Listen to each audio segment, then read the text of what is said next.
آپ نے اسلام قبول کیا لیکن اس سے پہلے ایک لمبا عرصہ آپ نے وہ کرسچینٹی میں گزارا۔ اللہ کے بارے میں یہ تصور تھا کہ یہ تو ان کا کوئی بت ہے، جس طرح ہندو اور بدھسٹ جو ہے بتوں کی عبادت کرتے ہیں اور کچھ نہ نظر آنے والی قوتوں کو جو ہے وہ اپنے لیے وہ مقدس ہستیاں تسلیم کرتے ہیں۔ کون سا ایسا پوائنٹ تھا جو مین جہاں سے آپ نے یہ ارادہ پکا کر لیا کہ نہیں اب تو میں نے اسلام قبول کرنا ہے؟ ایتھیز جو ہے جی وہ بھی اللہ کا کلیاتاً انکار کرنے کے باوجود کہتے ہیں کہ نہیں، بہرحال کوئی نہ کوئی اس کائنات کی حقیقت ہے۔ اے ایمان والو، تم نے اللہ کی ویسے قدر کی ہی نہیں، وما قدر اللہ حق قدری، تم نے اس طرح اللہ کی قدر کی ہی نہیں جس طرح کہ قدر کرنے کا حق تھا۔ جھوٹی خبریں سننے کے لیے ہم پیسہ خرچ کرتے ہیں، اخبار خریدتے ہیں، ہم نیوز سنتے ہیں، گھنٹوں اپنے برباد کرتے ہیں جھوٹی خبروں کو سننے کے، لیکن جو اللہ کی سچی خبریں ہیں اس کو ہم مفت میں بھی جو ہے وہ لینے کے لیے ہم تیار نہیں ہیں۔ تب تک میں 500-600 لوگوں کو مسلمان کر چکا تھا، ماشاءاللہ۔ ابھی تک الحمدللہ کو 3000 لوگ ہیں جن کے جو ذریعہ بنا اللہ کی توفیق سے اسلام قبول کرنے کا۔ بہت بڑا مسلمان ہوئے تو ایک بہت بڑا چیلنج ہے، آگے اتنے اسکول آف تھاٹس ہیں، آپ کو یہ پریشانی ہوئی اسلام قبول کرنے کے بعد کہ یار اب میں کدھر جاؤں؟ السلام علیکم ورحمۃ اللہ۔ ناظرین، امید ہے کہ آپ سب خیریت سے ہوں گے۔ شروع کرتے ہیں آج کا پوڈ کاسٹ ایک نئی اور انتہائی اہم شخصیت کے ساتھ۔ وہ انتہائی اہم اس لیے بھی ہیں کہ ان کی زندگی کے دو بڑے میجر ان کے بیک گراؤنڈز ہیں، اور اس وقت وہ جس بیک گراؤنڈ سے گزر رہے ہیں، اللہ رب العزت کی توفیق سے الحمدللہ اللہ نے ان کو توفیق دی کہ وہ کرسچینٹی سے اسلام کو سمجھ کر اسلام کی طرف آئے، اور اب وہ لاہور کے اندر ہی اپنے نو مسلمز کے لیے اور اپنے دین کے لیے اتنا بڑا کام کر رہے ہیں۔ ایک ادارہ بھی چلا رہے ہیں حقوق الناس ویلفیئر فاؤنڈیشن کے نام سے۔ یہ اللہ رب العزت کا ان کے اوپر خاص رحم ہے کہ ہم سوچتے ہیں کہ ایز اے مسلم ہونے کے باوجود اللہ رب العزت کے راستہ میں ہم کوئی ایسا کام نہیں کر رہے جو وہ کر رہے ہیں۔ تو ہم ملتے ہیں ان سے اور آپ کی ملاقات بھی کرواتے ہیں جناب محترم عبدالوارث گل صاحب۔ محترم، بہت شکریہ سب سے پہلے کہ آپ نے اپنے قیمتی لمحات میں سے جو وقت ہمیں دیا ہے، ہم انتہائی شکر گزار ہیں آپ کے۔ تو سب سے پہلے میں آپ سے پوچھنا یہ چاہتا ہوں، کچھ پریکٹیکل کویسچن کرنا چاہتا ہوں آپ سے، کہ آپ نے اسلام قبول کیا لیکن اس سے پہلے ایک لمبا عرصہ آپ نے وہ کرسچینٹی میں گزارا، جو ایک لڑکپن پھر جوانی، جو ایک بڑا بہترین بندے کا عرصہ ہوتا ہے۔ تو اس میں رہتے ہوئے کرسچینٹی کے اندر اسلام سے متعلق اور خاص طور پہ مسلمانوں کے متعلق آپ کا نقطہ نظر کیا تھا، یا آپ کیا سمجھتے تھے کہ مسلمان کیا چیز ہیں، اسلام کیا چیز ہے؟ بہت شکریہ، اللہ سبحانہ تعالیٰ آپ کو جزائے خیر عطا فرمائے کہ آپ نے بات کرنے کے لیے جو ہے وہ موقع دیا۔ گزارش یہ ہے کہ ہمیں تو اسلام کے بارے میں بالکل بھی پتہ نہیں تھا۔ اس کی دو بنیادی وجوہات تھیں۔ بحیثیت عیسائی ہمارے لیے ضروری نہیں تھا کہ ہم دیگر مذاہب کا بھی مطالعہ کریں۔ دوسری بات یہ کہ جو معاشرے میں مروجہ اسلام ہم نے دیکھا تھا، اس کے پیش نظر ہمیں یعنی اسلام کے بارے میں یہی تاثر تھا کہ یہ خود ساختہ مذہب ہے، اور مزارات، چادریں، ڈول ڈھمکا اور یہ ان کے مذہب کا حصہ ہے۔ اور ہمیں بتایا جاتا تھا کہ یعنی علی حجویری رحمہ اللہ کے مزار کے قریب سے ہم روزانہ گزرتے تھے، تو وہی علاقہ تھا ہمارا راوی روڈ۔ تو ہمیں بتایا جاتا تھا کہ یہ جو جتنا ننگا اور گندا بزرگ ہے یہ ان کی مسلمانوں کی پہنچی ہوئی سرکار ہے۔ اچھا۔ تو ہم کہتے تھے کہ اگر ان کی پہنچی ہوئی سرکار یہ ہے تو عام آدمی کا کیا حال ہوگا۔ تو یہ لیکن جہالت تھی۔ یہ تو اسلام کا جو ایک ٹرو فیس ہے وہ نہیں ہے، اور ظاہر ہے کہ عام طور پہ مسلم معاشرے میں اسلام اس طرح سے اس کے اوپر عمل بھی نہیں کیا جا رہا کہ پریکٹیکلی اس کی ایک خوبصورتی، حسن و جمال عام لوگوں کے سامنے آئے۔ تو ہمیں تو یہی بتایا جاتا تھا کہ یہ اسلام ہے جو مروجہ ہے، جو نظر آ رہا تھا، اور مسلمانوں کی جو حالت زار ہے وہ آپ کے سامنے تھی۔ یعنی جس یہ سوسائٹی آپ میں، کے گھر والے بتاتے تھے یا آپ کے علماء جو ہیں؟ نہیں ہمارے گھر والے بھی بتاتے تھے، ٹھیک ہے، اپنی آبزرویشن بھی تھی ہماری، یعنی اوکے، ظاہر ہے جی جی میں وہ تو ہے، وہ باشعور تو تھا، ہے، ٹھیک ہے، اور profession I was a gold Smith, تو میں روزانہ گھر سے جب رنگ محل جایا کرتا تھا، تو آپ کو پتا ہے کہ وہ جی تو یہ جی، سارا مسلم معاشرہ تھا، اور پھر دوسرا یہ کہ میں جس علاقے میں رہتا تھا وہ سارا مسلمان، ہمارا واحد گھر تھا کہ جو عیسائیوں کا گھر تھا، ٹھیک ہے، تو وہ ساری صورتحال کو دیکھ کے اسلام کے بارے میں کوئی بہت اچھا تاثر نہیں تھا ہمارا۔ صحیح۔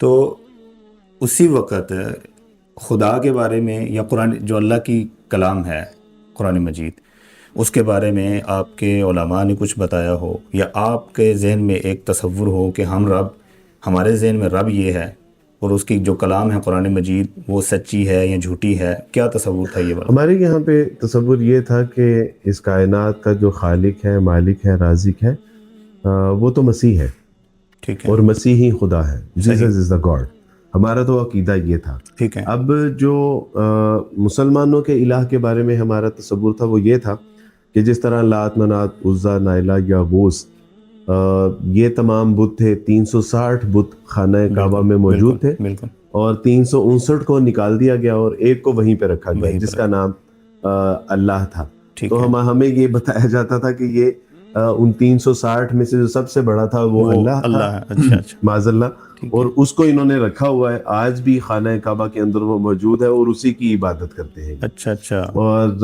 یعنی یہ ہمارے ذہن، تو ہمیں ٹھیک یہ ہے، بتایا جاتا تھا کہ محمد صلی اللہ علیہ وسلم کے اوپر جو یعنی جو قرآن ہے یہ کس طرح مارز وجود میں آیا، یہ محمد صلی اللہ علیہ وسلم کا خود تیار کردہ یعنی کلام ہے۔ اس میں دیر واز 5 ممبر ٹیم، محمد صلی اللہ علیہ وسلم، ورقہ بن نوفل، خدیجہ رضی اللہ تعالیٰ عنہ، جی جی، علی رضی اللہ تعالیٰ عنہ، تو ورقہ بن نوفل، تو یہ ٹھیک ہے، 5 لوگ تھے۔ تو ورقہ بن نوفل جو تھے یہ قرآن یعنی یہ تورات اور زبور سے کچھ چیزیں ان کو نکال کے دیتے۔ ابو بکر صدیق جو کہ اسفار پہ ہوتے تھے تو وہ علاقائی کہانیاں جمع کر کے لاتے اور وہ ٹھیک ہے، محمد کو بتاتے صلی ٹھیک ہے، اللہ علیہ وسلم۔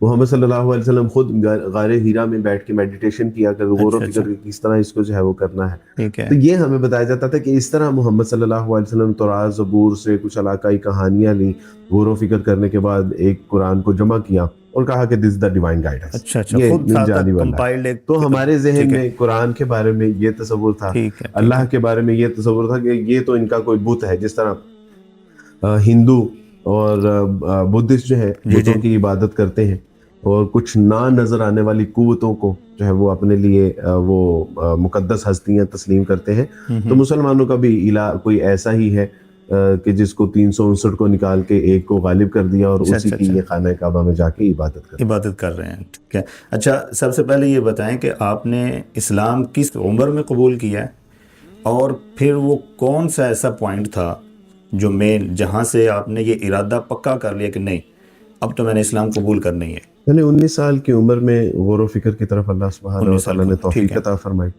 اور 26 سال کی عمر میں اس نتیجے پر پہنچ چکا تھا کہ اسلام اس کائنات کا وہ واحد دین ہے کہ جو آخرت میں کامیابی اور کامرانی کی ضمانت دیتا ہے۔ ٹھیک ہے، اسلام اس کائنات کا نہ صرف سچا دین ہے بلکہ اس دنیا میں امن اور سلامتی کا واحد ذریعہ واحد، بھی یہی ہے۔ ٹھیک ہے، یہ اسلام وہ دین ہے کہ جو تمام کائنات کی پرابلمز کا ایک واحد سلوشن ہے۔ تو 26 سال کی عمر میں الحمدللہ مجھے پتہ چل گیا، اور 27 سال کی عمر میں اللہ سبحانہ و تعالیٰ نے مجھے اسلام قبول کرنے کی توفیق عطا فرما دی۔ اس میں کمپیریٹیو اسٹڈی میں ایسا نہیں ہوا تھا کہ میں جو ہے وہ مجھے رات کو خواب آئی اور صبح میں فیصلہ کیا۔ 19 سال کی عمر میں میرے جو اندر احساسات، کیفیات، جذبات پیدا ہوئے وہ یہ تھے کہ what is the purpose of my life, میری زندگی کا مقصد کیا ہے۔ ٹھیک ہے، زندگی کا مقصد تلاش کرنے کے لیے نکلا، اپنے پریسٹ کے پاس گیا، اپنے مذہبی رہنماؤں کے پاس گیا۔ اس کے بعد میں نے اپنی مذہبی کتابیں پڑھی، جب اس سے بھی راحت جاں اور تسکین قلب میسر نہیں آیا تو میں نے دیگر مذاہب کا مطالعہ شروع کر دیا۔ میں نے ہندو مت کا مطالعہ کیا، سکھ مت کا مطالعہ کیا، جوڈائزم کا مطالعہ کیا۔ اس کے علاوہ جب چلتا گیا اور بالکل جو ایک راحت جاں ہے اور سکون قلب ہے جب وہ میسر نہیں آ رہا تھا، تو پھر مجھے احساس ہوا کہ شاید یہ جو ہے وہ مذہبی لوگوں نے اپنی کہانیاں بنائی ہوئی ہیں، اچھا لیکن یہ سب جھوٹ ہے، ٹھیک ہے. کیونکہ ان کو پڑھنے سے جو کہتے ہیں کہ راحت ملتی ہے، انسان کو گیان آتا ہے، عرفان ملتا ہے، اس کو جو ہے وہ شعور میسر آتا ہے، یہ تو کچھ بھی نہیں ہے. یہ تو محض اپنا اذہان کو منتشر کرنے کے علاوہ اور کوئی اس میں جو ہے وہ سامان نہیں ہے. تو ایک بار پھر میں نے یہ فیصلہ کیا تھا، آپ نے پوچھا کہ اسلام قبول کرنے کا ذریعہ کیا بنا، تو اس ضمن میں ایک بار پھر یہ ہوا کہ میں نے کہا کہ میں نے ہندو مت کا مطالعہ بھی کیا ہے، سکھ مت کا مطالعہ بھی کیا ہے، جوڈائزم کا مطالعہ بھی کر لیا ہے، بدھائزم کا مطالعہ بھی کر لیا ہے، وائی ناٹ اسلام؟ اسلام کا مطالعہ کیوں نہیں؟ ٹھیک ہے. تو لیکن جب یہ خیال آیا تو میں نے کہا کہ اسلام کا حال تو یعنی جو اس وقت کے حالات، میں نے کہا اسلام کا تو آپ نے حال دیکھ لیا جو معاشرے میں ہے. تو لیکن میں نے کہا کہ کیوں نہیں میں اپنی نگاہ سے کیوں نہ اسے پڑھوں. عیسائیت کے بارے میں میرا یہی تصور تھا کہ جیزس از دا گاڈ، یعنی اس نے ہمارے گناہوں کے لیے اپنی جان کا کفارہ دے دیا. There is concept of the Trinity. تو میں جب خود سے اس کو پڑھا تو سارے جو وہ ایک تصورات کے بت تھے سارے ٹوٹ گئے. پتہ چلا کہ مسیح بھی خدا کا بندہ ہی ہے، وہ خود سے کچھ نہیں کر سکتے تھے. اور ہاؤ اٹس پاسبل کہ آدم علیہ السلام کے گناہ کا جو ایک سزا تھی وہ مسیح علیہ السلام اپنے کفارے سے دیں گے، ممکن ہی نہیں ہے، اللہ کا قانون نہیں ہے. تو میں نے کہا کہ جس طرح وہ ایک نیریٹو میرا بلڈ ہوا پڑا تھا، جب وہ ٹوٹا ہے تو اسلام میں بھی اللہ سبحانہ و تعالیٰ کی توفیق سے یہ ہوا کہ میں نے یہ فیصلہ کیا کہ میں اسلام کو خود سے پڑھوں گا. اور اسلام کو خود سے پڑھنے کا فیصلہ کیا. اللہ سبحانہ و تعالیٰ نے قرآن کو پڑھنے کی توفیق عطا فرمائی، رسول اللہ صلی اللہ علیہ وسلم کی سیرت طیبہ کو پڑھنے کی توفیق عطا فرمائی. اس وقت مجھے اس بات کا اندازہ ہوا کہ اسلام، قرآن اور نبی صلی اللہ علیہ وسلم جو رحمت للعالمین بنا کر بھیجے ہیں، کتنی بڑی رحمت ہے اس کائنات کے لیے. اور نہ صرف غیر مسلم بلکہ مسلمان بھی اس ناشکری میں مبتلا ہے، مسلمان بھی اس کفران النعمت میں مبتلا ہے کہ اس کائنات جو آپ کو تمام پرابلمز کا سلوشن پیش کر رہا ہے، اس قرآن کو آپ نے نظر انداز کیا. اس وقت پوری دنیا میں انزائٹی، ٹینشن، ڈپریشن اور سٹریس کا علاج اللہ سبحانہ و تعالیٰ سے زندہ قرآن، اعلیٰ بذکر اللہ تطمئن القلوب. بہترین. وہ نہ صرف ہم نے خود اس کے اوپر جو ہے وہ عمل کیا بلکہ ہم نے لوگوں کو بھی اس سے محروم رکھا. پتہ چلا کہ اللہ اس کائنات کی اتنی بڑی حقیقت ہے کہ کوئی شخص، یعنی آپ دیکھیں کہ اس وقت ایتھیز جو ہے وہ بھی اللہ کا کلیاتاً انکار کرنے کے باوجود کہتے ہیں کہ نہیں، بہرحال کوئی نہ کوئی اس کائنات کی حقیقت ہے. یعنی وہ بھی سارا انکار کرنے کے باوجود بھی تسلیم کرتے ہیں کہ بھائی کوئی، آپ اسے سپر نیچر کہتے ہیں، بھائی ہم جسے آپ سپر نیچر کہتے ہیں ہم اسے کہتے ہیں کہ وہ سپر نیچر نہیں ہے، وہ الہ ہے، وہ قدرت ہے، اللہ کا اختیار ہے، اللہ کی منشا ہے، اللہ کا اذن ہے، اللہ کا قانون ہے. تو مسلمانوں نے نہ اللہ سبحانہ و تعالیٰ also says in the قرآن کہ اے ایمان والو تم نے اللہ کی ویسے قدر کی ہی نہیں، وما قدر اللہ حق قدری، تم نے اس طرح اللہ کی قدر کی ہی نہیں جس طرح کہ قدر کرنے کا حق تھا. رسول اللہ صلی اللہ علیہ وسلم نے فرمایا فرأیت من اتخذ الہہ ہواہ، نبی آپ نے دیکھا ایسے شخص کو جس نے اپنی خواہش نفس کو اپنا الہ، اس کائنات کے الہ کو چھوڑ کے، اس کو نظر انداز کر کے اپنے نفس کی پیروی اختیار کر رہے ہیں. میں نے دیکھا کہ یار اسلام، قرآن، رسول اللہ صلی اللہ علیہ وسلم کی ذات اقدس میں باتھ روم کے مسائل سے لے کے ریاست اور سیاست تک کے مسائل میں آپ علیہ السلام نے پوری طرح سے ہماری رہنمائی فرمائی. بالکل. اور ایسی رہنمائی فرمائی کہ جس میں عافیت ہے، آسانی ہے، راحت و آرام کا سامان ہے، معاشرے کے لیے خیر و بلائی ہے، معاشرے کی اصلاح کا سامان ہے، اور اس کے لیے پھر یہ کہ آخرت میں اجر و ثواب بھی ہے. ایسے رسول اللہ صلی اللہ علیہ وسلم کے طریقے کو کیسے مسلمان چھوڑ سکتا ہے؟ ایک ایسا قرآن کہ جو آپ کو بتاتا ہے کہ what is the purpose of your life، وہ بتاتا ہے کہ اس دنیا میں تم کیا کرنے کے لیے آئے ہو، وہ آپ کو بتاتا ہے کہ ماضی میں ان لوگوں نے جنہوں نے یہ روش اختیار کی تھی جو آج تمہاری ہے، حال میں ان کے ساتھ کیا ہوگا اور مستقبل میں ان کے ساتھ کیا ہوگا.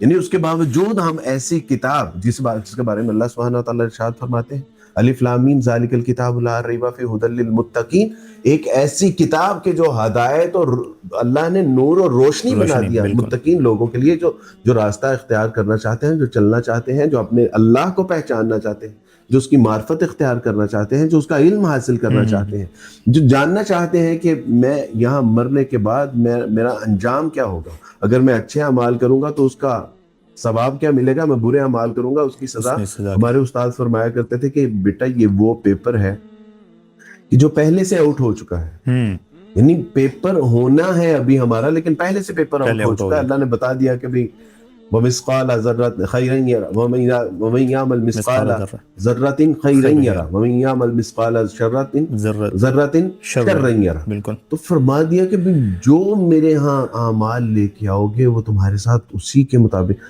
اس کے باوجود ایک ایسی کتاب کو ہم نے چھوڑ دیا کہ جو سچی, ہم اندازہ لگائیے کہ جھوٹی خبریں سننے کے لیے ہم پیسہ خرچ کرتے ہیں, اخبار خریدتے ہیں, ہم نیوز سنتے ہیں, گھنٹوں اپنے برباد کرتے ہیں جھوٹی خبروں کو سننے کے, لیکن جو اللہ کی سچی خبریں ہیں اس کو ہم مفت میں بھی جو ہے وہ لینے کے لیے ہم تیار نہیں ہیں. تو آپ مجھے بتائیے کہ اس سے بڑی بدبختی ہوگی؟ تو جب الحمدللہ میں نے قرآن, تو کیا لگتا ہے آپ کو کہ مسلمان واقعتاً اتنی بڑی کتاب ہونے کے باوجود کون سا ایسا ایلیمنٹ ہے جو غالب ہے کہ اس کو چھوڑے ہوئے ہیں؟ کیا لگتا ہے آپ کو؟ اللہ سبحانہ و تعالیٰ نے قرآن مجید میں بھی فرمایا کہ جب اللہ سبحانہ و تعالیٰ وَإِذْ قَالَ رَبُّكَ, جب اللہ پوچھیں گے اور رسول اللہ صلی اللہ علیہ وسلم فرمائیں گے کہ یا ربی وقال الرسول یا رب ان قوم اتخذوا هذا القرآن مہجورا. بالکل نہیں, یہ تباہی اور بربادی کیوں ہے, کیوں یہ امتیں جو ہے وہ جوگ در جوگ دوزخ میں ڈالی جا رہی ہیں؟ تو پھر رسول فرمائیں گے کہ اللہ سبحانہ و تعالیٰ جی میری قوم نے اس قرآن کو چھوڑا. اقبال نے اس کو کہا اپنے الفاظ میں, اقبال نے کہا کہ خوار از مہجور یہ قرآن شدی, شکوہ سنجے گردش دوران شدی. اے امت مسلمہ کے نوجوان, یہ نہ سمجھ کہ یہ زمانے کا اتار اور چڑھاؤ ہے, یہ ہار اور جیت ہے. یہ دراصل تیرا مقدر ذلت اور رسوائی اس لیے بنی پڑی ہے کہ تم نے قرآن کو چھوڑ دیا. وہ قرآن کہ جس کے بارے میں اقبال ہی کہتے ہیں کہ وہ معزز تھے زمانے میں مسلمان ہو کر, اور تم خوار ہوئے تارک قرآن ہو کر. اب دیکھیں یہ قرآن کا اصل میں فیصلہ ہے. اللہ سبحانہ و تعالیٰ قرآن میں جا بجا فرماتے ہیں کہ دیکھو پہلی قوموں نے یہ روش اختیار کی تھی, اللہ نے ذلت اور رسوائی ان کا مقدر بنا دی. اور اگر ہم نے بھی وہی روش اختیار کی, ہم کوئی اللہ کی چہیتی قوم تو نہیں. بچے پوچھتے ہیں آج کل, کیونکہ اس ٹاپک پہ لیکچرز ہوتے ہیں, فلسطین کے موضوع کے اوپر پروگرامز ہو رہے ہیں, جی جی, تو بچے پوچھتے ہیں کہ عبد الوارث بھائی اتنا ظلم ہو رہا ہے, 15,000 انسانوں کو جو ہے وہ لقمہ اجل بنا دیا گیا, دیکھ ان کے آدھے سے زیادہ گھر اور ان کی عمارتوں کو تہس نہس زمین بوس کر دیا گیا, فاسفورس بم گرائے جا رہے ہیں, کھانا وہاں نہیں ہے, پانی وہاں نہیں ہے, دوا وہاں نہیں ہے, ہاسپٹل ان کے تباہ کر دیے گئے, آدھے سے زیادہ بچے ہیں جو شہید ہونے والے ہیں. اللہ سبحانہ و تعالیٰ یہود کی پکڑ کیوں نہیں کرتا؟ تو میں نے ان سے کہا کہ بیٹا اللہ سبحانہ و تعالیٰ یہود کی پکڑ اگر کریں گے تو اس سے پہلے ہماری پکڑ کریں گے. ٹھیک ہے, کیا فتنہ قتل سے زیادہ سنگین نہیں ہے؟ بالکل. کیا اللہ سبحانہ و تعالیٰ کے ساتھ جنگ کا سامان ہم خود نہیں کر رہے؟ کیا سودی قرضے, ہم پھر سودی قرضے لیتے ہیں تو ہمارے حکمران ہمیں مبارکباد دیتے ہیں کہ اللہ اور اس کے رسول کے ساتھ ہم نے جنگ کا سامان کیا ہے, آپ کو مبارک ہو. کیا ناچ رنگ اللہ کے رسول صلی اللہ علیہ وسلم جس کو توڑنے کے لیے آئے تھے, کیا امت مسلمہ آج اس کو اختیار کیے ہوئے نہیں؟ بالکل. اب دیکھیں لاہور ہے, جی جی, ایک میوزیکل فیسٹیول ہوا, ادھر ہمارے بچے شہید ہو رہے تھے. اچھا اچھا, sound of storm musical festival Riyadh city میں ہوا, وہ جس کو امت کی باغ دوڑ سنبھالنی چاہیے تھی, اور اس وقت جو ہے وہ امیر المومنین بن کے کھڑا ہونا چاہیے تھا. پوری امت کے سر پہ ایک ماں کی طرح ایک ریاست جو ہوتی ہے وہ دست شفقت رکھتا, اور ان کے سینے کے آگے ڈال بنتا. وہ جو ہے وہاں پہ ساؤنڈ آف اسٹارم میوزک کا طوفان, وہ پروگرام میں مبتلا ہے. آج سود ہم کھا رہے ہیں, ناچ رنگ ہم کر رہے ہیں, نشے ہم کر رہے ہیں, دھوکہ ہم دے رہے ہیں, نمازوں سے جو ہے وہ اعراض ہم کر رہے ہیں. 2.25 ارب لوگوں میں صرف 4% لوگ نماز پڑھ رہے ہیں. یہ اللہ کے عذاب, اللہ کے عذاب کو دعوت دینے کے مترادف. بالکل ایسے ہی. تو پھر یہود کو کیوں اللہ سبحانہ و تعالیٰ تباہ کرے؟ اگر اللہ تباہ کرے گا تو پھر پہلے ہمیں کرے گا, کیونکہ عہد و پیمان تو ہم نے باندھ رکھا ہے. اشہد اللہ الہ الا اللہ و اشہد ان محمد رسول اللہ, اقرار تو ہم نے کیا ہوا ہے. ہم نے کہا ہے کہ اللہ سبحانہ و تعالیٰ جی آپ کے ساتھ شریک نہیں ٹھہرائیں گے کسی کو. سود پہ کاروبار ہم نہیں کریں گے، ہم ناچ اور رنگ نہیں کریں گے، یہ جو شیطان کا ساز و سامان ہے اس کا سامان ہم نہیں کریں گے، اللہ تیری نمازوں، تیرے حضور سجدے رکوع ہم بجا لائیں گے، تیرے قرآن کو پڑھیں گے نہیں، سمجھیں گے بھی اور اس کو آگے بھی پہنچائیں گے، اس کے مطابق زندگیاں بھی بسر کریں گے۔ لیکن کیا ہم نے اللہ سبحانہ تعالیٰ سے بے وفائی نہیں کی؟ بالکل اور اگر اللہ سے بے وفائی اچھا، کی مجھے ہے آپ کی تو پھر ساری ہماری پکڑ پہلے ہوگی یہود کی پکڑ ہاں سے۔ مجھے آپ کی گفتگو سن کے مجھے لگتا ہے کہ آپ نے ماشاءاللہ 27 سال کے بعد قریباً 15-16 سال ہو گئے ہیں مسلمانوں کے ساتھ گزارے ہیں، کہیں آپ مایوس تو نہیں ہوئے اسلام قبول کرنے کے بعد مسلمانوں سے؟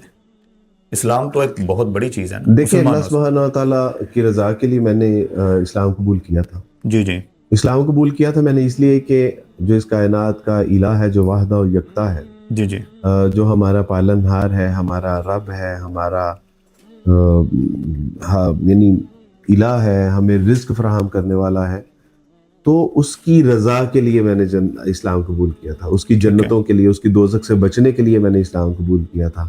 رسول اللہ صلی اللہ علیہ وسلم کی مبارک اور مقدس جو ہے سیرت طیبہ ہے، اس کے مطابق زندگی بسر کرنے کے لیے اسلام قبول کیا تھا، قرآن پہ عمل کرنے کے لیے اسلام قبول کیا تھا۔ تو وہ قرآن آج بھی موجود ہے، رسول اللہ کی سیرت طیبہ آج بھی ہم میں موجود ہے، اللہ آج بھی ہے، وہ خالق مالک رازق آج بھی ہے۔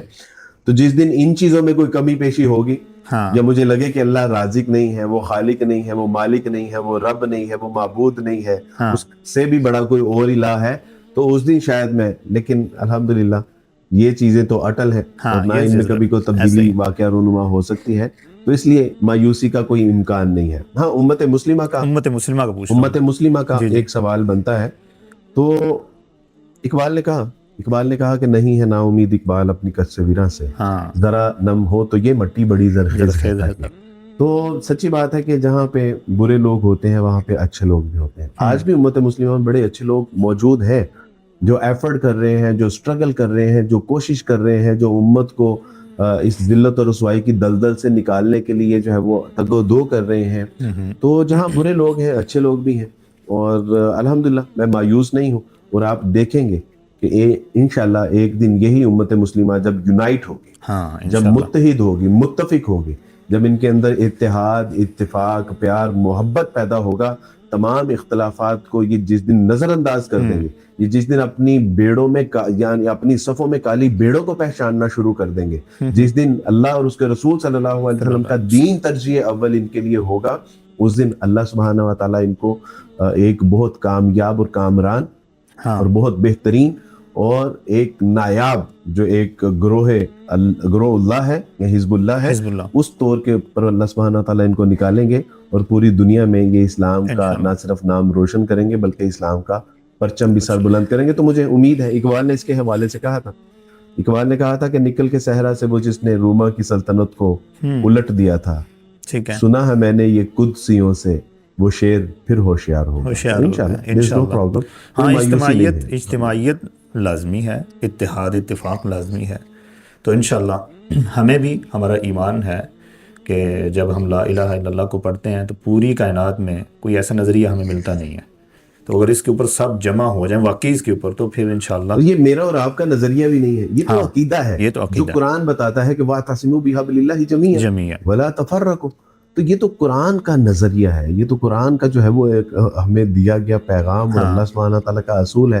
اور ہوتا بھی دنیا میں بھی آپ دیکھیں کہ آج جو قومیں متحد اور متفق ہیں وہی بچی ہوئی ہیں، اور جنہوں نے یعنی جب تک تو میرے نزدیک اہل حدیث، دیوبندی، بریلوی، حنفی، شافعی، مالکی یہ مسالک میرے لیے جو ہے وہ اپنا اہم ہے، تب تک تو پھر ٹھیک ہے، ہم گروہ بٹے ہوئے ہیں، اور جس دن اللہ اور اس کا رسول اور اس کا دین ہمارے لیے ترجیح اول ہو جائے گا تو ٹھیک ہے، ہم پھر جو ہے وہ اسکول آف تھاٹس کے اوپر کمپرومائز کر سکتے ہیں، کوئی مسئلہ نہیں ہے، بہت بہترین، اور ٹھیک ہے، یعنی آپ رفع دین کریں، آپ آمین بالجہر نہیں کہنا چاہتے آپ نہ کہیں، آپ پاؤں ملانا چاہتے ہیں ملائیں، نہیں ملانا چاہتے نہ ملائیں، لیکن کہنے کا مطلب یہ ہے کہ اپنے دوسرے مسلمان بہن بھائی کے لیے اپنے دل میں عزت، احترام، پیار، محبت، اتحاد، اتفاق تو رکھیں۔ کیا صحابہ اکرام میں اختلاف نہیں تھا؟ کیا ہمارے سلف صالحین میں اختلاف نہیں تھا؟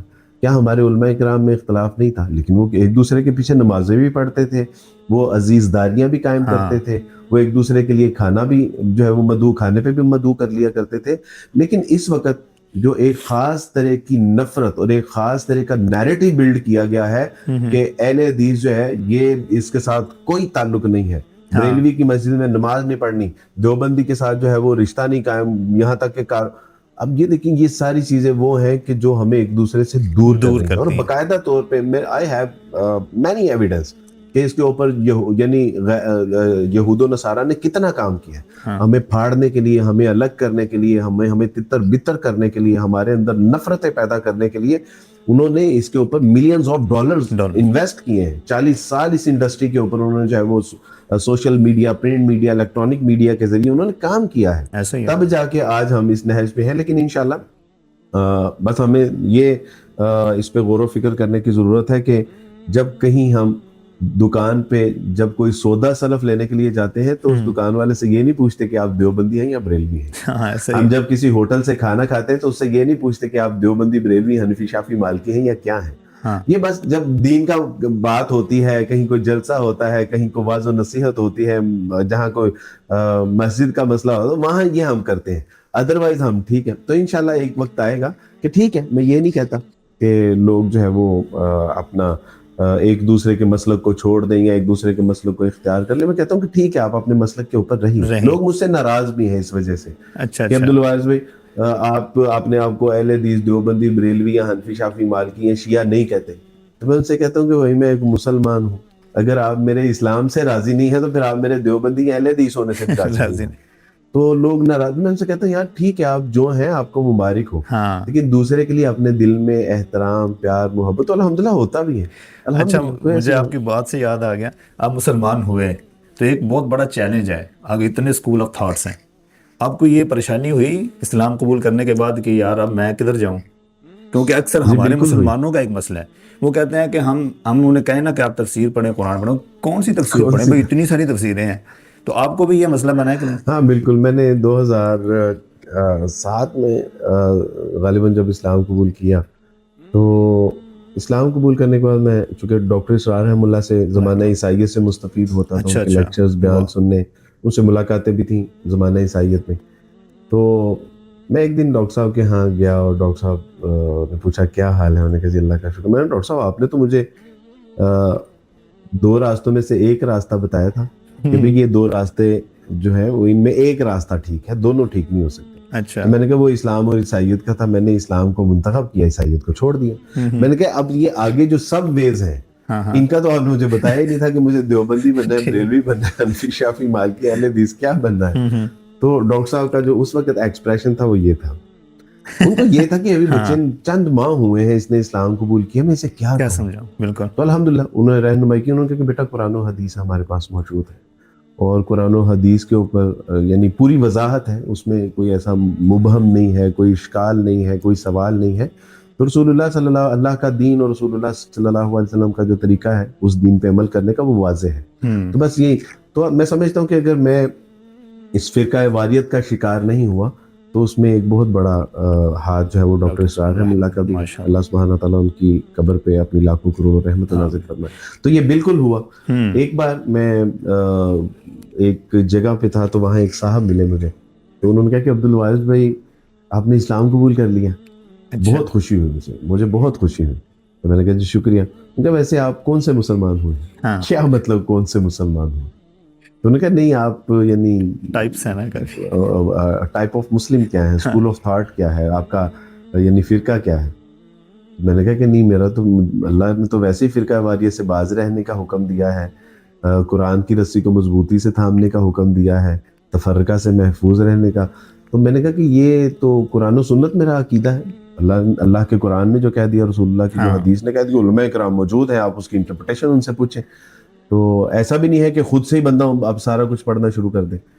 تو وہ کہنے لگے کہ نہیں عبدالوارث بھائی آپ مسلمان تو ہو گئے لیکن آپ صحیح مسلمان نہیں ہوئے. صحیح نہیں. تو تب تک میں 500-600 لوگوں کو مسلمان کر چکا تھا ماشاءاللہ. ابھی تک الحمدللہ کوئی 3000 لوگ ہیں جن کے جو ذریعہ بنا اللہ کی توفیق سے اسلام قبول کرنے کا. بہت بڑا کام ہے. تو اس وقت تو میں نے کہا کہ اگر میرا اسلام ٹھیک نہیں ہے تو میں نے جن لوگوں کو اسلام قبول کروایا ہے وہ تو گئے, یعنی ان کا بھی ایمان ٹھیک نہیں ہوگا.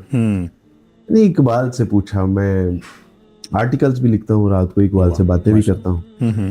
تو اقبال سے میں نے پوچھا کہ اقبال یہ آج ایک صاحب ملے تھے اور انہوں نے کہا کہ آپ کا اسلام ٹھیک نہیں ہے اگر آپ کسی کوئی فرقہ آپ کا نہیں ہے. تو میں نے کہا کہ میری رہنمائی کریں اقبال. تو اقبال نے کہا کہ فرقہ بندی ہے کہیں اور کہیں ذاتیں ہیں, کیا زمانے میں پنپنے کی یہی باتیں ہیں. منفعت ایک ہے اس قوم کی نقصان بھی ایک ہی سب کا نبی دین بھی ایمان بھی ایک, حرم پاک بھی اللہ بھی قرآن بھی ایک, کچھ بڑی بات تھی ہوتے جو مسلمان بھی ایک. میں نے کہا کہ اقبال سلوشن کیا ہے. اقبال نے کہا کہ بتانے رنگ و بو کو توڑ کر ملت میں گم ہو جا, نہ تو رانی رہے باقی نہ ایرانی نہ افغانی, میاں نے شاخ سارا صحبت مرغ چمن, کب تک تیرے بازو میں ہے پرواز شاہین کوہستانی. یقین افراد کا سرمایہ تعمیر ملت ہے, یہ وہ قوت ہے جو صورت گھرے تقدیر ملت ہے. بازو تیرا توحید کی قوت سے قوی ہے, اسلام تیرا دیس ہے تو مصطفی. اس دن مجھے پتا چلا کہ اچھا میں الحمدللہ میں مصطفی بھی, یعنی جو سارے ٹائپ میں سے جو برانڈ ہے قرآن و سنت, جو ایک قرآن و سنت ہے, ہم مصطفی بھی ہیں الحمدللہ. یعنی کوئی سننے والے میری بات سے کوئی یہ نہ سمجھے کہ میں مصطفی بھی کوئی نیا جو ہے وہ کوئی معاذ اللہ کوئی فرقہ ایجاد کر رہا ہوں. ہم مسلمان ہیں, ہمارے لیے اتنا کافی ہے, اللہ کے بندے ہیں, رسول اللہ کے امت میں سے ہیں اور مسلمان ہیں. میرا ایک مسئلہ یہ بھی ہے کہ مثلاً آپ دیوبندی یا اہل حدیث کے گھر میں پیدا ہوئے ہیں, بھائی آپ کہہ سکتے ہیں کہ آپ اہل حدیث ہیں, یہ دیوبندی ہیں. ایک بچہ جو عیسائی کے گھر میں پیدا ہوا ہے اور بعد میں اسلام قبول کیا ہے, وہ کس طرح اپنے آپ کو جسٹیفائی کرے کہ وہ دیوبندی اہل حدیث پہ رہے گا. تو اس لیے اس حوالے سے میں یعنی آڈینس سے معذرت چاہوں گا, میں مسلمان ہوں. آپ سے اقبال کو سن کے مجھے لگا کہ اس کے اوپر بھی بہترین پروگرام ہو سکتا ہے. ماشاءاللہ اقبال میرا بھی سب کی فیوریٹ ہیں, پڑھتا رہتا ہوں. ہمارے ساتھ ایک ظلم یہ بھی ہوا ہے نا کہ نہ صرف ہمیں قرآن و سنت سے دور کیا گیا, بلکہ قرآن و سنت کو ہماری زبان میں جس نے ہمیں سمجھانے کی کوشش کی اقبال نے, اس کو بھی ہماری نہ صرف زندگیوں سے بلکہ اب تو ہماری کتابوں سے بھی نکال دیا. مجھے ایک بڑا شکوہ ہے حکومت پاکستان سے, آپ کے توسط سے میں وہ بھی کہہ دوں کہ قرآن جو اقبال اکیڈمی ایوان اقبال جو کہ اقبال کے نام پہ بنا گیا ہے, اس کے جو بھی فنڈز وغیرہ ہوتے ہیں, نشر و اشاعت پروگرامز ہوتے ہیں, وہ اس کا لازمی تقاضا یہ ہے کہ اقبال کے افکار و نظریات کو پروموٹ کیا جائے. لیکن ایک بار جب میں وہاں گیا اور میں نے ان سے کہا کہ وہ شکوہ اور جواب شکوہ چاہیے, تو انہوں نے کہا کہ سر وہ آؤٹ آف پرنٹ ہے. میں نے کہا کہ ماشاءاللہ آؤٹ آف پرنٹ کا مطلب ہے کہ بہت کھپت ہے. تو انہوں نے کہا نہیں جی پچھلے 6 سال سے, بلکہ آج اگر میں یہ بات آپ کو بتاؤں تو انہوں نے کہا کہ پچھلے 12 سال سے وہ آؤٹ آف پرنٹ ہے. Can you imagine about that? اس کے ریزن اور A.K. اروی ایک یورپین اسکالر ہے, وہ کہتے ہیں کہ اگر مسلمانوں کو اقبال سمجھ آ جاتا نا تو ویسٹ کی شامت آ جاتی. انہوں نے کہا کہ اقبال کو اللہ کا شکر ہے کہ اقبال ان کو سمجھ نہیں ہے. تو یہ بالکل ہمارے ساتھ ایک ظلم ہے. اچھا, آپ مسلمان ہوئے اور ماشاءاللہ آپ کا اللہ رب العزت کے راستے میں ایک فیض بھی جاری ہے. جیسے آپ نے بتایا کہ 3000 مزید لوگ مسلمان ہو چکے ہیں آپ کے ذریعے سے, آپ کے وساطت سے. تو یہ بہت بڑی بات ہے, بہت بڑی بات ہے. اور ایز اے مسلم میں خود یہ سوچ رہا ہوں کہ میں نے اللہ کے راستے میں کیا کیا ہے یا مجھے کیا کرنا چاہیے. تو جو نئے مسلمان ہیں, ظاہری بات ہے ان کے لیے چیلنجز ہوں گے جیسے آپ کے لیے بھی تھے. اور سب سے پہلے آپ ایک بات یہ بتائیں کہ مسلمان ہونے کے بعد آپ کے لیے سب سے بڑی مشکل کیا تھی. دوسرا جو نو مسلمز ہیں ان کے لیے آپ کوئی پلانز کر رہے ہیں یا کوئی ان سہولیات ان کے لیے آپ کے پاس ہیں؟ الحمدللہ اسلام قبول کرنے کے بعد جو میرے لیے سب سے بڑا چیلنج تھا, ملٹیپل تھے, ایک نہیں تھا. ٹھیک ہے. میں وہ اس کو جو ہے وہ شکایت کے طور پہ نہیں بلکہ حقائق کے طور پہ بتانا چاہوں گا کہ ایک واقعہ تھا. لیکن اللہ سے نہ امت مسلمہ سے مجھے کوئی شکایت ہے, بلکہ امت مسلمہ سے مجھے جتنی محبت ملی وہ میں سمجھتا ہوں کہ وہ بھی اس امت کا خاصہ ہے کہ یہ اپنے بعد میں آنے والوں کو اپنے آگے کھڑا کر دیتی. کئی بار ایسے ہوا, میں ابھی مسجد میں داخل ہی ہو رہا تھا کہ امام صاحب کھڑے ہیں, تکبیر ہو چکی ہے, ابھی کیا ہی قریب تھا کہ اللہ اکبر ہوتا, لیکن امام صاحب نے اللہ اکبر کہنے کی بجائے کہا کہ بھائی عبدالوارث صاحب آئے ہیں, یہ جماعت کرائیں گے اور جماعت کے بعد یہ آج کوئی جو ہے وہ واعظ و نصیحت بھی کریں گے. اس وقت میں نے سوچا کہ یار یہ امت بھی کمال ہے, جس طرح اللہ کا کوئی ثانی نہیں ہے, اس کتاب کے سوا کوئی علاوہ کوئی کتاب نہیں ہے, اور محمد صلی اللہ علیہ وسلم کے بعد کوئی نبی نہیں ہے، اس امت جیسی بھی امت نہیں کہ یہ اپنے بعد میں آنے والوں کو اپنے آگے کھڑا کر دیتی ہے، خود سے زیادہ عزت اور اپنوں سے زیادہ پیار کرتے ہیں. تو الحمدللہ یہ امت کا خاصہ ہے الحمدللہ. تو یہ شکایت نہیں ہے، حقائق ہے. جب اسلام قبول کیا تو میں پڑھنا چاہتا تھا، ظاہر ہے دین کا علم حاصل کرنا تھا، میں کام بھی کرتا تھا، سارا دن میں نے کام پہ ہونا ہوتا تھا، پھر پڑھنے کے لیے رات میں کچھ وقت جب میسر ہوتا تو پڑھتا، لیکن میں چاہتا تھا کہ میں باقاعدہ انسٹیٹیوٹ میں پڑھوں. جہاں بھی گیا انہوں نے کہا کہ جی 8 سال کا 7 سال کا درس نظامی ہے، آپ کرنا چاہیں تو موسٹ ویلکم، ہمارے لیے خوشی ہوگی. لیکن میں سوچتا تھا کہ اگر میں نے 7-8 سال کے لیے اپنے آپ کو وقف کر دیا تو گھر والے سمجھیں گے کہ شاید یہ دین یہی سکھاتا ہے کہ بس ماں باپ بہن بھائیوں کی ذمہ داریوں سے فرار حاصل کر لینا. تو میں نے مختلف انسٹیٹیوٹ دیکھے. We have many animal protection or center but not animal new Muslim education or protection center. تو اس وقت مجھے خیال ہوا کہ یہ تو کوئی بات نہیں، یہ تو علماء کرام، مدارس اور جماعتیں اور تحریکوں کا کام ہے.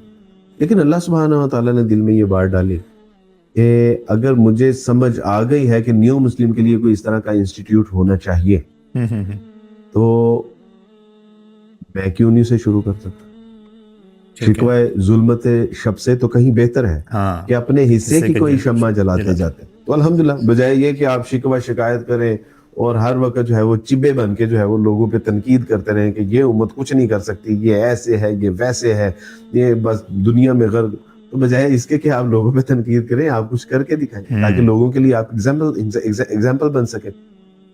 تو الحمدللہ یہ ادارہ بھی اس وقت شروع ہوا. سب سے بڑا مسئلہ یہ تھا کہ میں ظاہر ہے کہ وہ 27 سال کا تھا اور اسلام قبول کرنے کے بعد میں نے اپنے استاد جی سے پوچھا، انجینئر عاطف صاحب تھے، تنظیم اسلامی میں پڑھاتے تھے.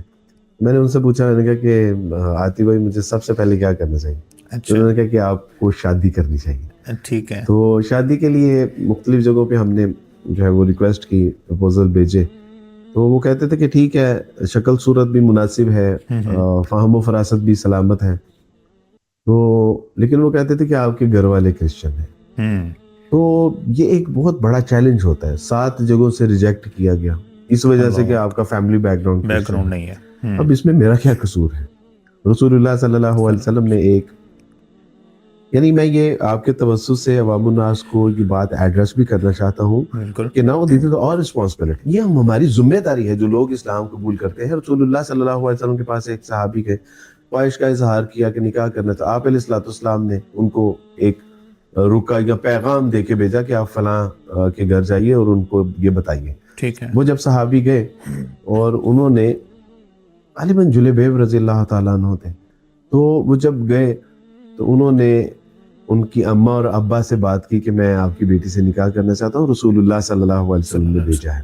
ٹھیک ہے. تو انہوں نے دیکھا کہ لمبا قد ہے، موٹے ہونٹ ہے، کالی رنگت ہے، بڑے بڑے پاؤں ہیں. ٹھیک ہے. یعنی وہ جو ایک ہمارے یعنی عربوں کے حبشیوں کا ایک گیٹ اپ ہوتا ہے. تو جب انہوں نے اوپر سے نیچے تک دیکھا تو انہوں نے ان سے نسبتاً معذرت ہی کر لی. پیچھے سے بیٹی آئیں. انہوں نے کہا کہ میں جانتی ہوں کہ آپ نے ان کو دیکھ کر انکار کیا ہے، آپ ان کو دیکھ کر انکار نہ کریں، آپ جس نے اس کو بھیجا ہے اس کو دیکھ کے اقرار کریں. تو انہوں نے کہا کہ مجھے یہ رشتہ منظور ہے. الحمدللہ. تو آج اگر کوئی لوگ اسلام قبول کر رہے ہیں، اللہ اور اس کے رسول صلی اللہ علیہ وسلم کے اوپر ایمان لے کے آ رہے ہیں، تو یہ نہ دیکھیں کہ یعنی کس نے بھیجا ہے یا کہاں، یہ دیکھیں کہ اس نے دین کس کا قبول کیا. اور اگر وہ اپنا شریف آدمی ہے، اگر وہ دیندار آدمی ہے، اگر وہ واقعی سچا پکا ایمان والا ہے، میرا خیال ہے کہ ہمیں اکوموڈیٹ کرنا چاہیے ضرور. یہ ایک بہت بڑا میرے لیے چیلنج تھا. ہمارے ہاں تو جو ہمارے اندر جو چیز ہے، یہ تو آپ کا بیک گراؤنڈ کرسچن تھا، ہمارے تو کاسٹ دیکھتے ہیں اور کاسٹ میچ نہیں کرتی تو وہ نہیں کرتی. بالکل صحیح بات ہے. یہ ایک مسئلہ ہے.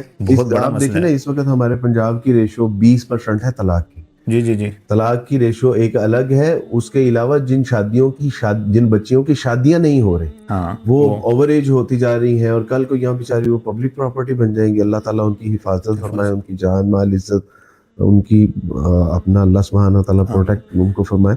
تو یہ دیکھیں نا، یہ ہماری انہی وجہ سے ہے کہ کاسٹ کی وجہ سے شادی نہیں کر رہے ہم، جو ہے وہ بیوہ ہے تو ہم ان سے شادیاں نہیں کر رہے، یعنی یہ ہمارے بڑے مسائل ہیں. اور رسول اللہ صلی اللہ علیہ وسلم تمام معیارات، یعنی اس طرح کی جو غلط اور گھٹیا رسومات تھی، آپ علیہ السلام پاؤں کے تلے روندا. آپ علیہ السلام زمانہ جاہلیت کی تمام رسموں کو اپنے پاؤں کے نیچے رون دینے کے لیے آئے ہم.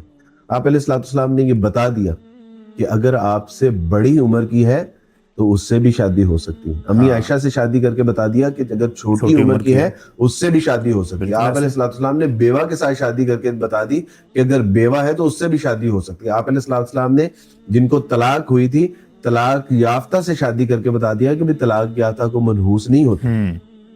یہ تو ہمارے پڑوسی ہندوستان میں رہنے والے لوگوں کا ایک وہ ہے کہ جو ایک بار جس کا شوہر مر گیا، اب اس کو یا تو ستی کر دیا جاتا تھا پہلے، ساتھ ہی اس کو جلا دیا جاتا تھا، یا وہ بیوہ ہے ساری زندگی سفید لباس پہنے گی، ساری زندگی میک اپ نہیں کر سکتی، اور کسی شادی میں بھی وہ شرکت نہیں کر سکتی کہ یہ منحوس ہے. بھئی ہم تو مسلمان ہیں، یہ تو اللہ کا امر تھا، اللہ کی منشا، اللہ کا اذن تھا کہ اگر اس کو طلاق ہو گئی، یا اس کو جو ہے وہ اس کا شوہر انتقال کر گیا، یا اگر وہ بڑی عمر کی ہے، یا اگر وہ گھر میں بیٹھی رہ گئی، تو یہ تمام اللہ کے رسول صلی اللہ علیہ وسلم معاملات کر کے دکھا دیے کہ مجھے اگر اسوہ بناؤ گے، اور اللہ سبحانہ وتعالیٰ سے زندہ قرآن لقد کان لکم فی رسول اللہ اسوۃ حسنہ، ہم جھوم جھوم کی یہ آیات تو پڑھتے ہیں، بھائی ان پہ عمل کون کرے گا؟ یہ عمل کے لیے ہے. جس دن ہم نے عمل کرنا شروع کر دیا، یہ تمام نیو مسلموں کے یا اولڈ مسلموں کے یا امت مسلمہ کے تمام دکھ انشاءاللہ دور ہوں. اللہ کی آپ بتا رہے تھے، بات دوسری طرف نکل گئی کہ نو مسلمز کا جو پلان ہے، تو میں نے دیکھی بھی آپ کی ویڈیو، آپ ایک ادارہ بنا رہے ہیں، وہ کس جگہ پہ ہے؟ جی الحمدللہ اللہ کی توفیق سے میں نے جیسے آپ سے عرض کی 2010 میں پھر ہم نے یہ ایک نیو مسلم آرگنائزیشن قائم کی، سینٹر فار نیو مسلم. اس میں پلان یہ تھا کہ غیر مسلموں میں دعوت و تبلیغ، اور دعوت و تبلیغ کے ضمن میں جو لوگ اسلام قبول کریں گے ان کی پھر جو ہے وہ تعلیم و تربیت کا جو ہے وہ ایک شعبہ قائم کیا. پھر غیر مسلموں کے اعتراضات، سوالات، ان کے اشکالات ہیں، اس کے لیے ہم نے ریسرچ، سیرہ اینڈ ریسرچ کا جو ہے وہ ایک ڈپارٹمنٹ ہم نے قائم کیا. تو الحمدللہ جہاں آپ اس وقت موجود ہیں، یہ تو ہمارا ایک چھوٹا سا سیٹ اپ ہے، لیکن 6 کنال کا ایک میگا پروجیکٹ ہے، اور یہ اللہ کی توفیق سے میں تو پاکستان کا احتیاط کے ساتھ کہتا ہوں، لیکن یہ پوری دنیا کا سب سے بڑا نیو مسلم کمپلیکس بننے جا رہا ہے، کیونکہ کہیں بھی اتنا بڑا کمپلیکس نہیں ہے دنیا میں ابھی تک جو specifically design for the new Muslim جو ہے وہ ہو. تو یہ الحمدللہ 6 کنال کا ایک پروجیکٹ ہے. یہ جب ہم نے شروع کیا تھا تب تو اتنا کاسٹلی نہیں تھا، لیکن ٹائم کے ساتھ ساتھ جو ہے وہ اب لیکن اللہ کی توفیق سے لوگ مجھ سے پوچھتے ہیں کہ عبدالواعظ بھائی کیسے ہوگا، تو میں ان سے کہتا ہوں کہ یار یہ اللہ کریں گے. کیونکہ ایک صاحب جب اللہ سبحانہ تعالیٰ کے حضور دعا مانگ رہے تو کہتے کہ اللہ سبحانہ تعالیٰ 45 کروڑ ڈیلین ڈالر چاہیے. تو کسی نے پوچھا، کہا کہ 45 کروڑ ڈیلین ڈالر کتنے ہوتے ہیں پتہ ہے؟ کہا مجھے نہیں پتا، لیکن جس سے مانگ رہا ہوں اس کو پتا ہے. ایک صاحب باہر جا رہے تھے تبلیغ کے لیے، اور کام وہ کرتے تھے دہی بھلے کا. اس نے اپنے دوستوں کو بتایا کہ میں 1 سال کے لیے بیرون تبلیغ کے لیے جا رہا ہوں. انہوں نے کہا آپ دہی بھلے نہیں لگاتے؟ تو انہوں نے کہا کہ میں دہی بھلے لگاتا ہوں، میرا اللہ تو دہی بھلے نہیں لگاتا. تو الحمدللہ جس نے یہ ذہن میں ڈالا ہے کہ پاکستان کا سب سے بڑا نیو مسلم کمپلیکس بنانا ہے، وہ مسائل بھی عطا ہو، اور آدھے سے زیادہ کام ہو گیا. کبھی کسی سے اللہ نے پیسے مانگنے کی ضرورت نہیں پیش آئی.